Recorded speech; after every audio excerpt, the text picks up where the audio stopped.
Losk an Keen, and I hope you had a very Merry Christmas and a Happy New Year. I thought it would be kind of fun to look back at everything I played in 2023 and make a tier list. Everyone likes tier lists, right? Sort of a year in review type deal. So let's get right into it. First up, in approximate order, is Nier Replicant. So, Yoko Taro is a bit of an oddball. He's a narrative genius, but he really struggled on the game part of video game for a pretty long time. Drakengard looks unbelievably rough, to the point of being unplayable, and the original Nier wasn't much better. It wasn't until Automata that he managed to make a game that was actually fun to play. I enjoyed the hell out of Automata. It's a spectacular game, so when I heard they went back and touched up its predecessor, I thought, yeah, what the hell? But even with all the remastering, the game's age still shows pretty badly.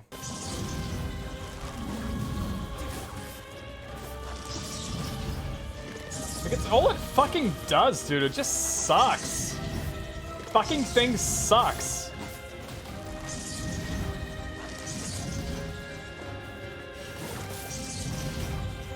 Oh my god, I gotta do it again! Fuck this game! Are you finished yet? Don't speak to your grandma like... You're going to stop talking now.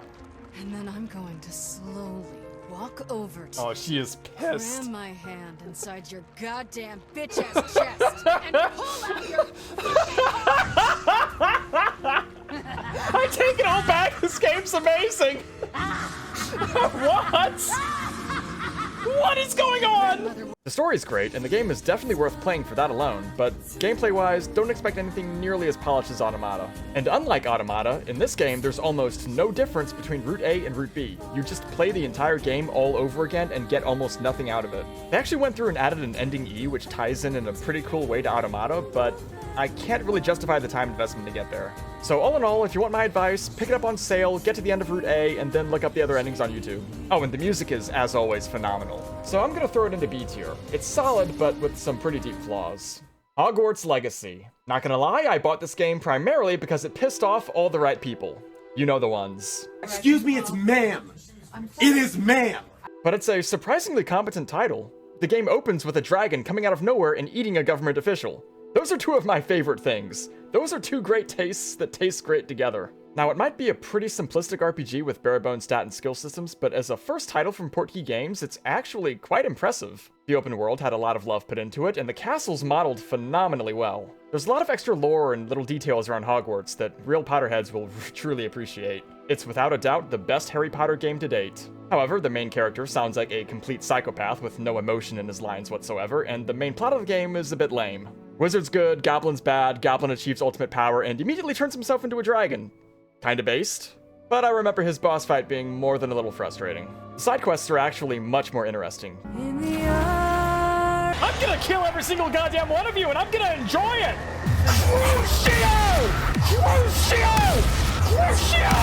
Sebastian's quest is phenomenal, and it should have been the main quest. Contrary to popular belief, you don't actually have to have some big world-ending threat to tell a good story. You just need interesting characters with strong motivations. As long as you've got those, something more grounded and personal works just fine. Oh, and there wasn't much emphasis at all put on the school part of Hogwarts, right? A couple of Persona-style segments where you get quizzed every once in a while would have been kinda cool. So again, we've got a very solid B-tier game. Again, it's gotta be stressed that this is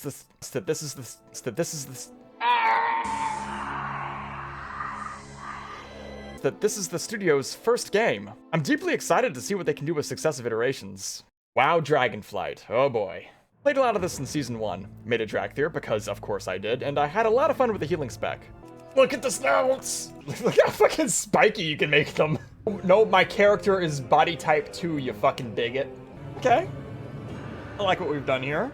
It can't be denied that Dragonflight makes some substantial improvements over Shadowlands. Proper talent trees came back after God knows how many years of begging for it. Crafting system was revamped, and dragon riding is actually extremely fun.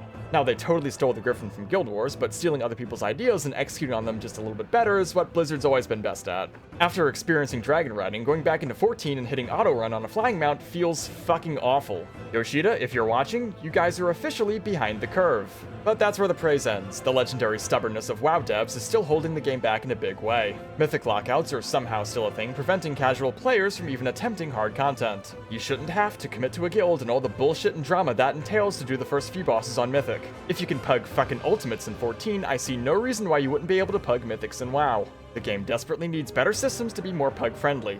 Similar to how 14 does things, right? This is also a very woke game. I mean a seriously woke game. Blizzard beats you over the head with their toxic ideology and bans you if you have a problem with it. This makes it extremely hard to like the game. Stop fucking preaching and just make the game good. And since the writers are so unbelievably woke, they have absolutely no idea how to tell a good story. The plot to this game is a fucking joke. I mean, look at this! The Dragon Queen dies alone. I am not alone. Who's that?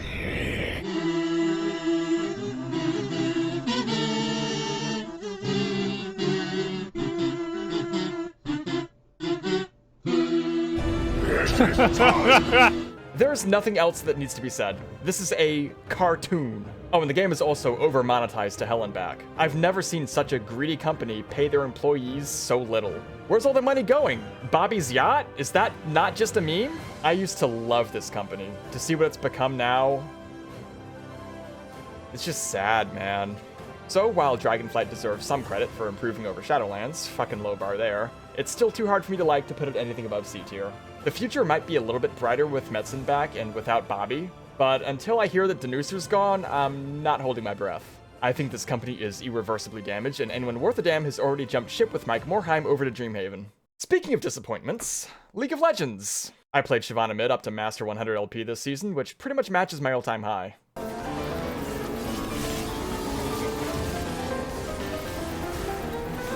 Balanced.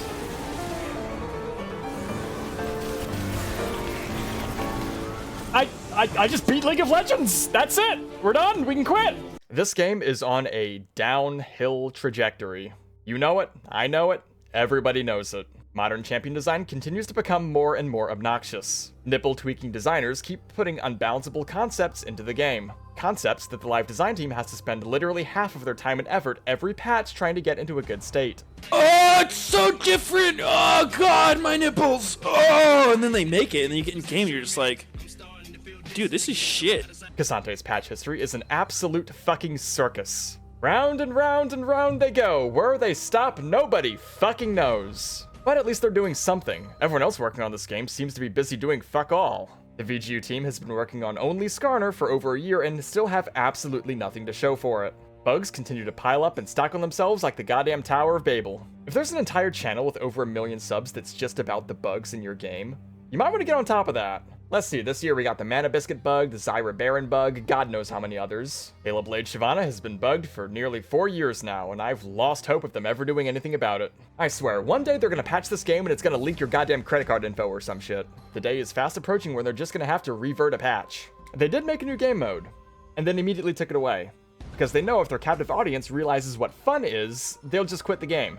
And we gotta talk about Freak for a second. Initially, I was excited to see him join the team. I enjoyed his casting, and his patch rundowns are pretty informative. I thought he could be the Mort Dog for League of Legends, something the game's desperately needed since its release. But it hasn't turned out that way. This man got promoted, and his head immediately went so far up his own asshole that his stomach acid is dissolving what little hair he has left. So first we got the you can just type fiasco, which spawned the Dearest Karthus meme. And then he put his foot directly in his mouth when he talked shit on Vel'Koz players about their E and was wrong about it. And then he straight up insulted said Vel'Koz players when he said that my champ bad isn't feedback when they're all giving massively detailed Reddit posts. That pissed me off as a Shyvana player since we're all basically doing the same thing, desperately trying to get our champion any sort of attention at all. And then he earned my eternal hatred when he said to high elo Shyvana players that Shyvana's not bad, she's just bad in your games.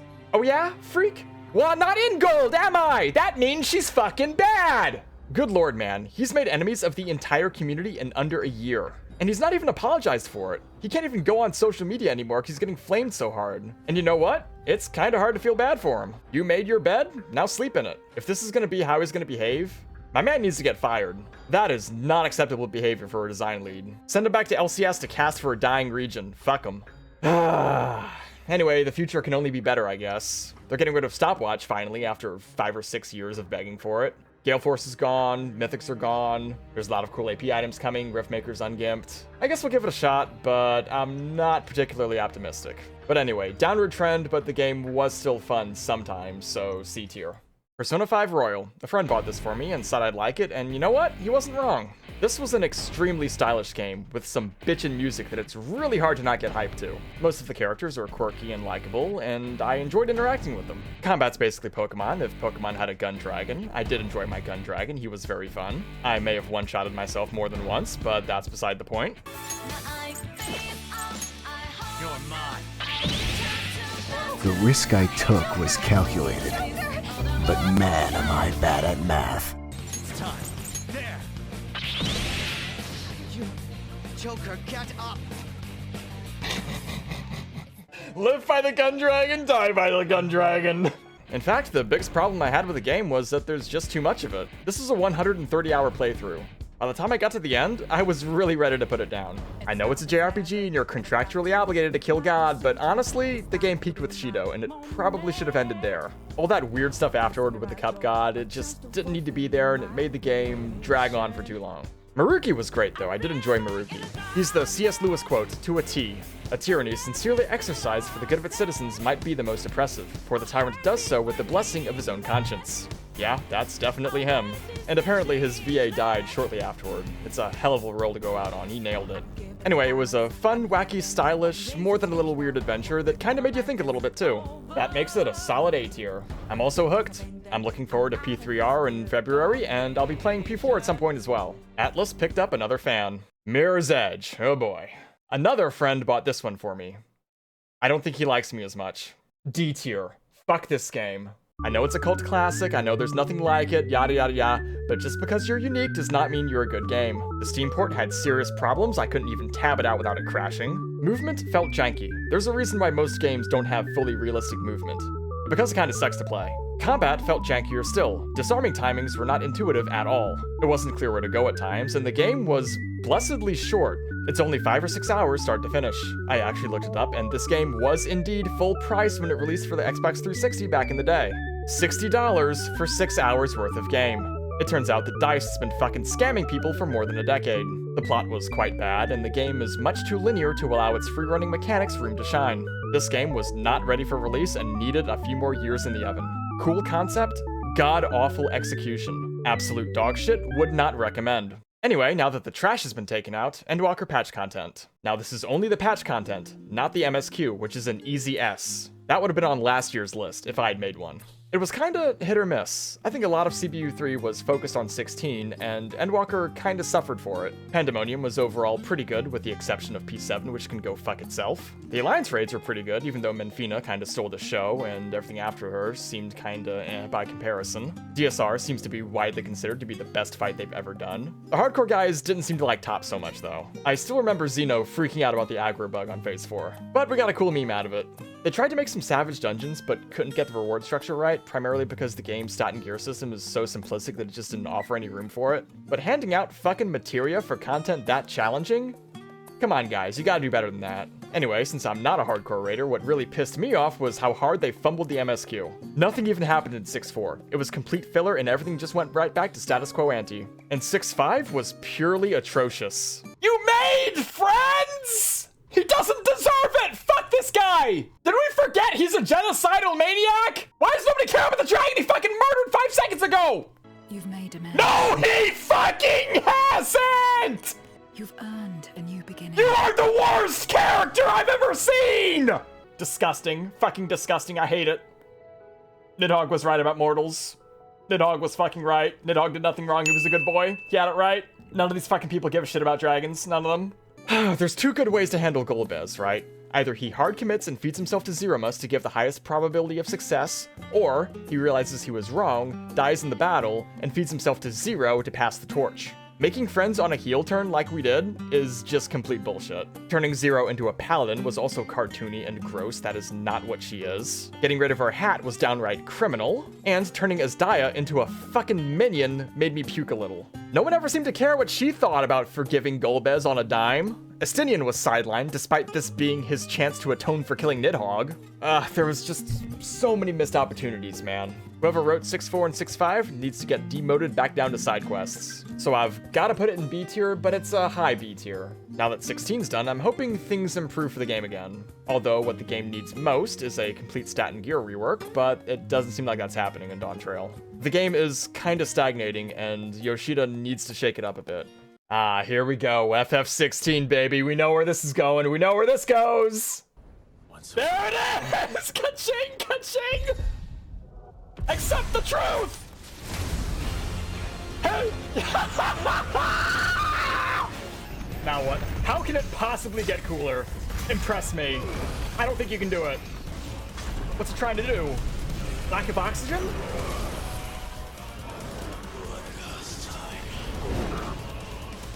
Oh my god, no way! No way! You cannot be serious! Okay! I shouldn't have doubted you, my bad! I won't make that mistake ever again! Terror flare! He's doing it! He's doing it! Get to the shield! Get the shield! Oh my god! He's doing the thing! It's fucking there it is! Oh, there it is! In one fleeting moment! This is my game of the year. This game's production value is off the fucking charts. I've never seen anything like it. I made a full review, which I suppose I'll put in the description. It's got flaws for sure, but what it focuses on and delivers is just... mwah. This game, in 4 words, is it's not even done. I ran out of breath playing this game. That's never happened before. The story's not the best I've ever seen, but it's quite functional. The characters are great. Combat feels amazing. It looks incredible despite not requiring much skill. And this game features the single best soundtrack that's ever been composed. We just wanted to listen to all the songs at once. So we pressed all the buttons. Like this.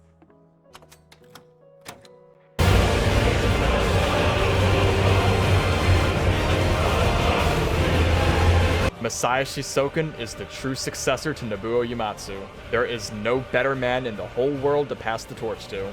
Anyway, I'll stop fangirling and cut this short since I've already went into my thoughts in detail in the review. And coming right off of that, Baldur's Gate 3. Yeah, there's no point in dragging this one out. Baldur's Gate 3. BG3 smacking its fat dick on the table once again. Yep. BG3 sweeps everything. It deserves it though, it really deserves it. Baldur's Gate 3. It really deserves it. We need to encourage more attitudes like Larian. Google and Samsung. $60 game, by the way. Don't even drag it out, dude. Game of the year. Don't even drag it out. Just say BG3. We all know. Baldur's Gate. Of course. 3. Yeah. Yep. You gotta be fucking kidding. Oh, he brought the fucking armor to the award show. It's absolute fucking psycho. You fucking nerd. Even though 16 is my personal game of the year, I've got absolutely no problem saying that BG3 objectively deserves it. This game is fucking ridiculous. The amount of content you get here for $60 is completely retarded. All the branching paths and narrative choices and how the game looks completely differently from each of the 7 main characters' perspectives. This might be the single most replayable game ever made. Add in multiplayer and modding support, and it's quite literally infinite value. This is the kind of game that you can play for years and years and years and still learn something new. Kick the squirrel! The squirrel did start the fight. Fuck the squirrel, dude. We're gonna fucking punch it into the next zip code. Don't start fights you can't finish! Get fucked, idiot! Holy shit! Whoa! Squirrel's territory by Whoa, game! Look at that smug. I'm a fucking monster! The whole Kaga was actually a traitor and those rats running around the grove were actually druids floored me. I never would have figured that shit out. It did have some very serious performance issues at launch, but unlike somebody else we know, those have actually been ironed out. And the post-launch support has been incredible in more ways than one. Larian are still adding plenty of spit and polish to an already phenomenal game. And I think they're going to continue to do so for the entirety of 2024. At some point in time, we're going to get some official modding tools from them, and then, oh man, oh baby, the sky's the limit. I'm truly excited to see this game do so well. Larian Studios is a class act. They just set a shining example for the whole industry, one that I hope gets followed. The only bad thing I can even say about it is that it's just too horny. You've gained my respect, and more still, my yearning. You're what now? When I come near, your This is escalating quickly, isn't it? God damn, she's so easy though. She's so easy though. All we had to do was like fucking 5 minutes of dominating people and she's all hot and bothered. I don't know if tadpoles like to curl up in the pleasure center of the brain and keep hitting the horny button for shits and giggles, but it's truly aggravating. It's just too much. And the one thing in the whole game that you can't fuck is a dragon. Because fuck me. Project Diablo 2. This is a passion project by my boy Senpai Something, who streams over on Twitch. When an older mod called Path of Diablo fell out of development, Senpai said, fine, I'll do it myself, and knocked it out of the park. Every skill's been completely rebalanced, and every class has at least 10 or so viable builds, along with many more meme options that are kinda silly, but can still get the job done. He's added a basic endgame mapping system, reworked Uber Tristram and Diablo clone, and added a new boss called Rathma, who apparently is really fucking hard. More recently, he's made Uber Ancients, and added some unique maps into the game too. The community is phenomenal, and trusts each other enough to just drop their items on the ground to trade. And it borrows the idea of item corruptions from Path of Exile to add a longer gear tail too. As far as I'm concerned, this is the premier Diablo 2 mod. Do not play D2R, play this instead. The only downside is that the servers still kinda suck. They'll kick you out without warning now and then, and roll you back about 5 minutes. It is extremely frustrating to find something nice, neglect to save and quit, and get rolled back on and lose it. But this happens rarely enough to just be somewhat annoying and doesn't ruin the experience. So I definitely put it in A tier. If you're looking for something a little bit simpler than Path of Exile or just love Diablo 2, definitely give it a chance. You won't regret it. So since 16 impressed me so much, I decided to try 15 too, and was sorely disappointed. Apparently this game had a miserable dev cycle, and it shows. I wasn't a big fan of how it played, the upgrade system was kinda weird, and the DLCs were actually a lot more fun than the main game, which is not exactly what you want. I like the general idea and aesthetic a lot, you know, kinda western, boy band road trip. God damn! Okay, we're engaged! The shorts are too short, man. Like, why bother? Why bother wearing shorts? I'm just gonna wear those. Just go on your fucking panties, at least be honest about it. It's too much. It's too much. You fucking thought. It was definitely unique and fresh, but the game needed some more time in the oven to figure out exactly what it wanted to be. The game definitely peaked with Leviathan, and everything after that felt kinda rushed and tacked on to ship. What is this nonsense? Yeah, fuck you, fish bitch. I'm the prince of all Saiyans. Look at that! What the hell? That's literal Dragon Ball Z bullshit! The ending sequence was quite strange in the way it just kind of came out of nowhere and threw a boss rush at you. One of which, the fucking dog, was deeply frustrating. That thing's hitboxes did not match its animations at all. And what they did to Bahamut is aggravating to say the least. Look how they massacred my boy! But I still did get some enjoyment out of it. It was novel, but a bit of a misfire. We'll give it a low B. Echoes of the Fallen. Yeah, it's going up here. Shocker.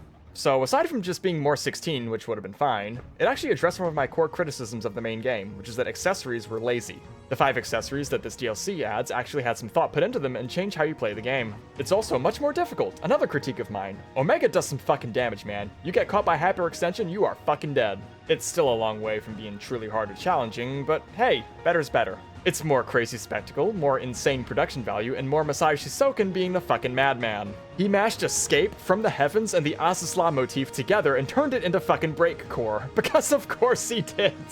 Why wouldn't he? Oh, there we go! The tempo is insane, dude!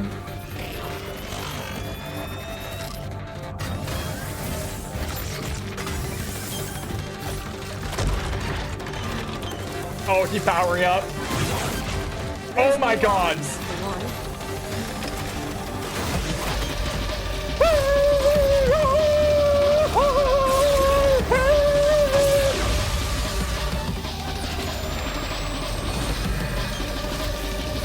Oh, hell, look at the fucking, look at this! Look at this! Alright. I'm convinced. 3, 2, 1. Oh, let's fucking go, dude. Let's fucking go! Maximum overdrive! Da-da-da-da-da!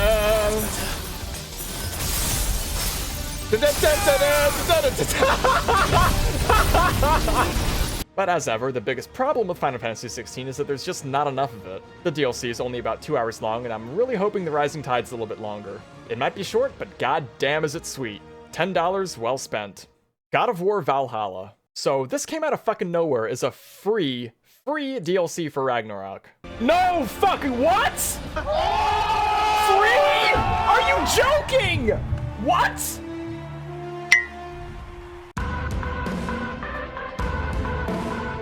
well, they say free, but I did spend the $10 to upgrade to PS5 to play it on a better system, so well played, Santa Monica. You got me.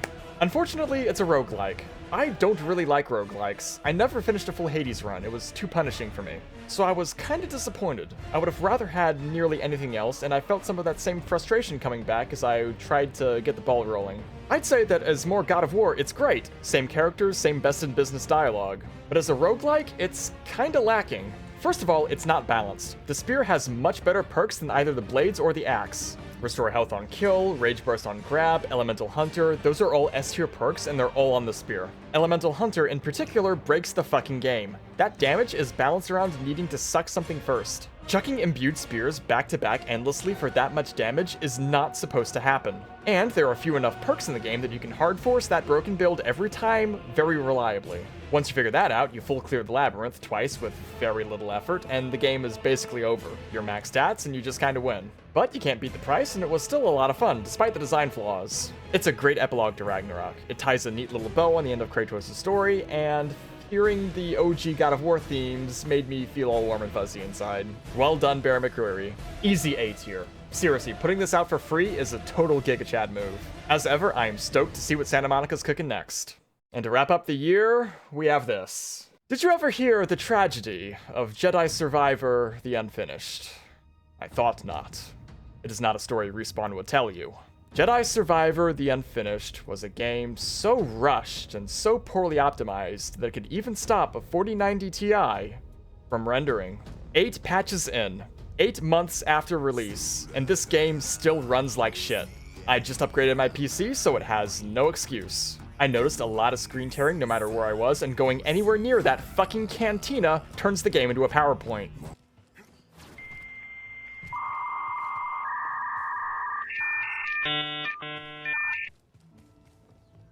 What a game. This is absolutely unacceptable. You can't put out a broken title and then refuse to fix it like this. And it's a damn shame too, because the actual game isn't that bad. Exploration is still great and deeply rewarding, and they doubled down on customization. The saber customization in this game blew me away. You've got the tools to make just about anything you can think of.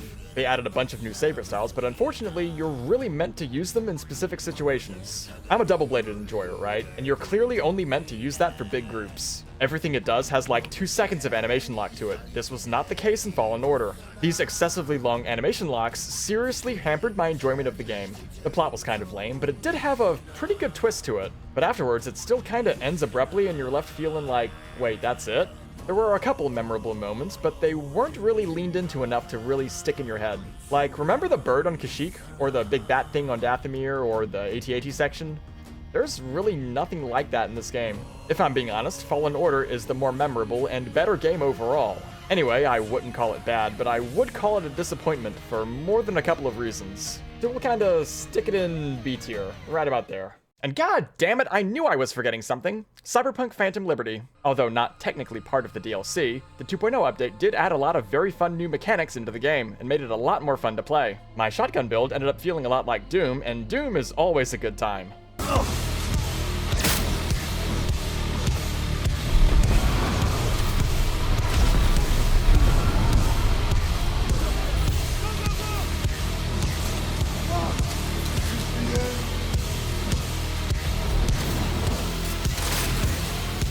The story is what really stands out here. After saving the life of definitely not Hillary Clinton, you get sucked into the shadowy world of federal 3-letter agencies, which is exactly as fucked up as you'd expect. The game clearly criticizes blind loyalty to the devil, but also asks how far is too far to be free of her, if it's really worth becoming a devil yourself.